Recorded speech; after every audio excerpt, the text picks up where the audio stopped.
Good morning, students. Today we will discuss valence bond theory. Before this topic, we discussed about Werner's theory और वहाँ हमने सीखा था how the central metal atom was attached to the ligands. ठीक है, लेकिन that Werner theory it failed because it could not stand to the test of the time और जो new modern theories आई थी उन्होंने इसको discard कर दिया. For since then, several theories have been proposed, and they explain the nature of bonding and coordination compounds. And these theories also help us to know their important properties, such as their color, their magnetic properties, the geometry of the coordination compounds.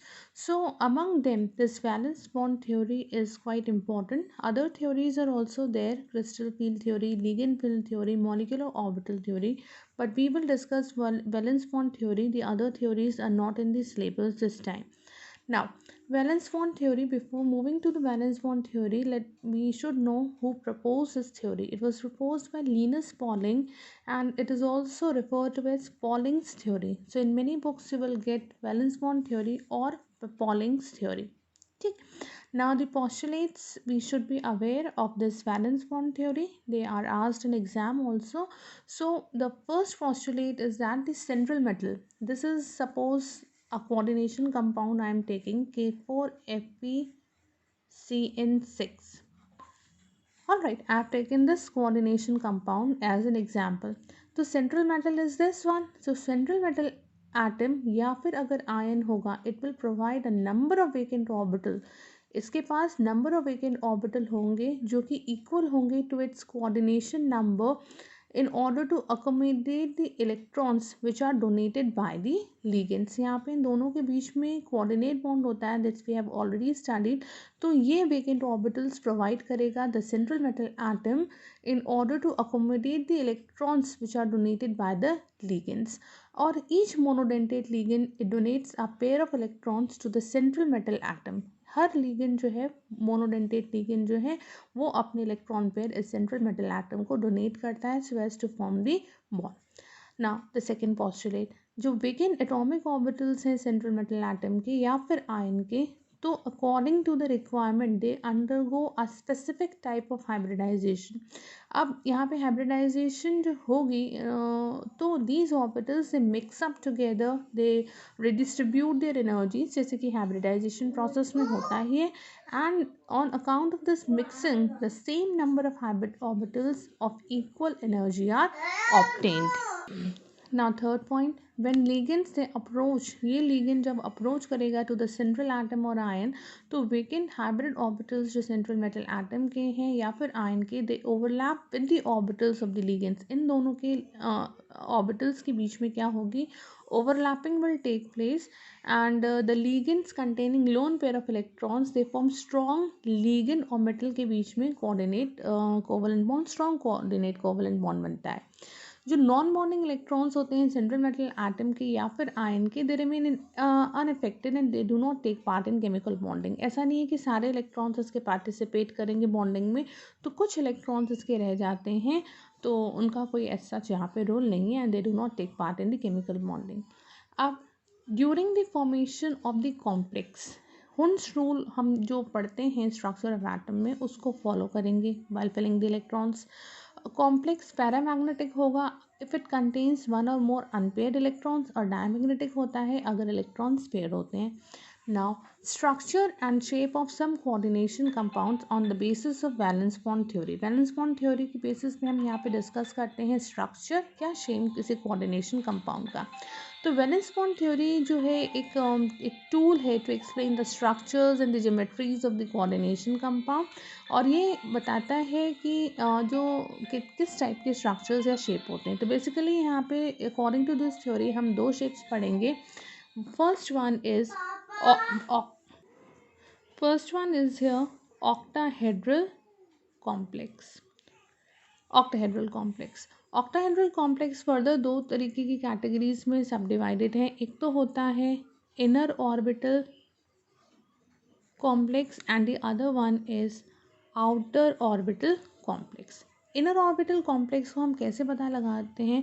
अगर हमारी hybridisation, अगर किसी complex की hybridisation D2sp3 आती है तो हम उसको इनर ऑर्बिटल कॉम्प्लेक्स बताते हैं, ठीक है। क्योंकि यहाँ पे द फॉर्मेशन जो इस कॉम्प्लेक्स का है, it involves the participation of the inner D orbitals. यहाँ पे इनर डी ऑर्बिटल्स का पार्टिसिपेशन होता है, meaning n-1d orbital central metal atom के आयन के इन्वॉल्व होते हैं ड्यूरिंग हाइब्रिडाइजेशन। इनको लो स्पिन कॉम्प्लेक्स भी बोलते हैं या स्पिन पेयर्ड कॉम्प्लेक्स भी बोला जाता है। लाइक फॉर एग्जांपल K4FeCN6 हो गया, CONH3 होल 6 3+। तो ये जो कॉम्प्लेक्स हैं ये हमारे एग्जाम्पल्स हैं इसके। अब किस तरीके से होते हैं, we will learn, we will discuss the other examples and will try to find out the hybridization. Outer orbital complex के केस में हाइब्रिडाइजेशन जो होती है वो होती है sp3d2। इसको आउटर ऑर्बिटल कॉम्प्लेक्स इसलिए बोलते हैं क्योंकि यहाँ पर जो डी ऑर्बिटल इन्वॉल्व है पार्टिसिपेशन में, हाइब्रिडाइजेशन में, इनफैक्ट वहाँ पर आउटर डी ऑर्बिटल जो है वो इन्वॉल्व है, इनर डी ऑर्बिटल इन्वॉल्व नहीं है, आउटर डी ऑर्बिटल इन्वॉल्व है। मतलब एन डी, यहाँ पे n-1d था और यहाँ पर एन डी। ऑल राइट, इन कॉम्प्लेक्स के possesses comparatively higher number of unpaired electron cases में होते हैं। इनको हम हाई स्पिन कॉम्प्लेक्स भी बोलते हैं या स्पिन फ्री कॉम्प्लेक्स भी बोलते हैं। लाइक एग्जांपल इसका FeH2O होल 6 2+। तो किस तरीके से आउटर ऑर्बिटल कॉम्प्लेक्स हुआ, क्यों हमने इनर ऑर्बिटल कॉम्प्लेक्स बोला, we will learn by the help of examples. So like I'm going to discuss the inner orbital complex and the outer orbital complex both. I'm going to start from this example only. FeCN6 K4FeCN6 4 minus, तो 4 valency यहाँ पर आ जाएगी, it will be 4 minus and this will be +1। तो इसको हम इस तरीके से लिख सकते हैं FeCN6 4 माइनस। लास्ट क्लास में मैंने आपको बताया था how to find out the oxidation state of central metal atom. इसकी ऑक्सीडेशन स्टेट हम फाइंड आउट कर सकते हैं और इसकी ऑक्सीडेशन स्टेट आती है +2। एटॉमिक नंबर आयरन का है 26, तो हम लास्ट के इलेक्ट्रॉन्स लिख लेते हैं यहाँ पर 3d6 4s2। Fe+2 जब उसकी ऑक्सीडेशन स्टेट है वो अगर मेंशन करेंगे तो Fe+2। इनके ऑर्बिटल्स ड्रॉ करेंगे तो कुछ इस तरीके के होंगे 1 2 3 4 1 2 3 4 5 एंड 6।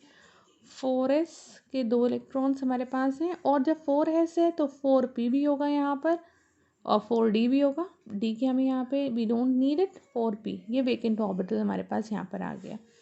Fe+2 के लिए मीन्स 2 इलेक्ट्रॉन्स यहाँ से रिमूव हो चुके हैं। तो कौन से 2 इलेक्ट्रॉन्स रिमूव हुए होंगे, जो लास्ट वाले 2 इलेक्ट्रॉन्स हैं वो हमने यहाँ से रिमूव कर दिए। तो हमारे पास जो स्ट्रक्चर बचा वो ऑर्बिटल्स ये बचे, this is vacant now and this is vacant because Fe+2 is there. तो यहाँ के 2 इलेक्ट्रॉन्स हमने यहाँ से रिमूव कर दिए। अब यहाँ पर जो इन्फ्लुएंसिंग लिगेंड है, स्ट्रॉन्ग लिगेंड है, वो Cn है, ठीक। Cn एक इन्फ्लुएंसिंग लिगेंड है और जब इन्फ्लुएंसिंग या स्ट्रॉन्ग लिगेंड आता है तो ये इन सब जितने भी बचे हुए इलेक्ट्रॉन्स होते हैं सब पेयर्ड हो जाते हैं। तो इस तरीके से यहाँ पे हमें पेयरिंग देखने को मिलेगी। ये तो ऑलरेडी पेयर्ड था ही, अब 1 2 3 4 ये पेयर हो जाएंगे तो ये हमारे पास 2 ही कॉलम में आ गए। अब बचा क्या हमारे पास, this we are left with, ये बचे हुए ऑर्बिटल्स अपनी एनर्जीज इंटरमिक्स कर लेंगे और क्या फॉर्म कर लेंगे, इनकी हाइब्रिड ऑर्बिटल्स फॉर्म करेंगे। और कितने हाइब्रिड ऑर्बिटल्स फॉर्म करेंगे, 2 तो डी के हो गए, D2 सिंगल s और p3 D2sp3। We are having 6 Cn, तो 6 Cn यहाँ पर आकर कंबाइन कर जाएंगे, ओवरलैप कर जाएंगे। 1 2 3 4 5 6 Cn मैंने यहाँ पर प्लेस कर दिए। हाइब्रिडाइजेशन हो गई इस केस में D2sp3। अगर हमसे मैग्नेटिक बिहेवियर यहाँ पर पूछा जाएगा तो all are paired as such, यहाँ पर इसका बिहेवियर होगा it is diamagnetic. All right, और इसकी ज्योमेट्री किस तरीके की होगी, हम इसकी ज्योमेट्री भी ड्रॉ कर सकते हैं। Fe in the centre 6 Cn है हमारे पास, तो 4 Cn तो प्लेन में आ जाएंगे लाइक दिस, और 2 Cn above and below the plane. इसका हम चार्ज स्क्वायर ब्रैकेट के बाहर मेंशन कर देंगे, that is 4 minus. So this is how we can find out the hybridization. The other example also I'm going to discuss. Please check that also.